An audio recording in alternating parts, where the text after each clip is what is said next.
রাধে রাধে বন্ধুরা, কেমন আছে সবাই? আশা করি সকলেই ভালো আছো। আজ আমি একটু বানাচ্ছি চপ বেগুনি দিয়ে সবজির তরকারি। তো আমি এই চপ বেগুনিটা কালকে ভেজেছিলাম, এই চপ আর বেগুনিটা আমার বেশি হয়ে গেছিলো, তাই ভাবলাম একটু সবজি দিয়ে তরকারি বানাই। তো এখানে সবজির মধ্যে নিয়েছি আলু, বেগুন, বিনস, কুঁদরি, শিম, মূলো, ফুলকপি আর একটা ওলকপি নিয়েছি।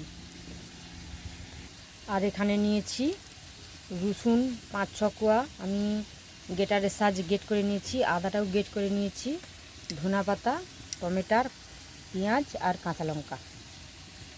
তো আর আমি এখানে একটা মিক্সির বাটিতে মশলা বানিয়ে নিয়েছিলাম।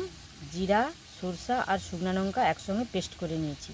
চলো এবার রান্নার কাছে চলে যাচ্ছি। কেমনভাবে আমি রান্নাটা করি আপনাদের সঙ্গে শেয়ার করি। চলে এসেছি, উনানের মধ্যে কড়াটা বসিয়ে দিয়েছিলাম। কড়াটা গরম হয়েছে, তার মধ্যে আমি একটু সাদা তেল দিয়ে দিচ্ছি। তেলটা গরম হয়েছে, তেলের মধ্যে 5 ফোড়ন দিয়ে দিচ্ছি একটু। তো 5 ফোড়নটা ভাজা গেছে, দিয়ে দিচ্ছি পেঁয়াজ, দিয়ে রাখা কাঁচা লঙ্কা। পেঁয়াজটা ভাজা ভাজা হয়ে গেছে, এবার আমি তুলে রাখা রসুন আর আদাটা দিয়ে দিচ্ছি।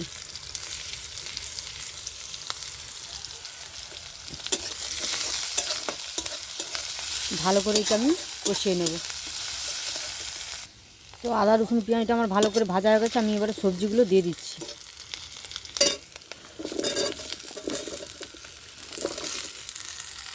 এবার সবজিগুলো ভালো করে আমি কষিয়ে নেব।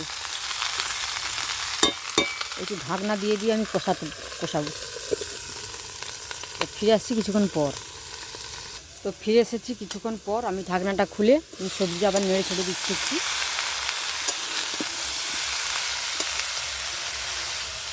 তো ভালো করে আমার কষানো হয়ে গেছে, এইবার আমি নুন আর হলুদটা দিয়ে দিচ্ছি। নুনটা পরিমাণ মতো বুঝেই দিবেন।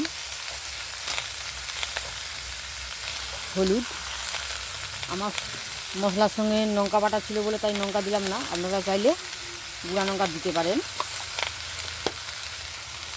তো দিয়ে দিচ্ছি কেটে রাখা টমেটোটা, আমি এখানে 2টো টমেটো দিয়েছি। আপনারা আপনাদের সবজি বুঝেই টমেটোটা দিবেন।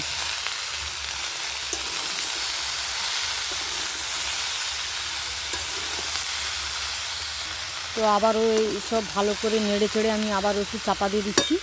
এই তরকারিটা আমি মজিয়ে করব। ফিরে এসেছি কিছুক্ষণ পর, ঢাকনাটা খুলে আমি দেখছি তো সবজিটা আমার ভালো করে কষানো হয়ে গেছে। এইবারে আমি বেটে রাখা মশলাটা দিয়ে দিচ্ছি।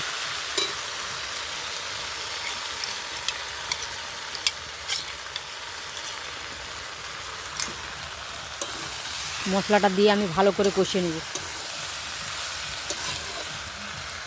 তো নুনটা ব্যালেন্স করার জন্য আমি একটু চিনি দিয়ে দিচ্ছি।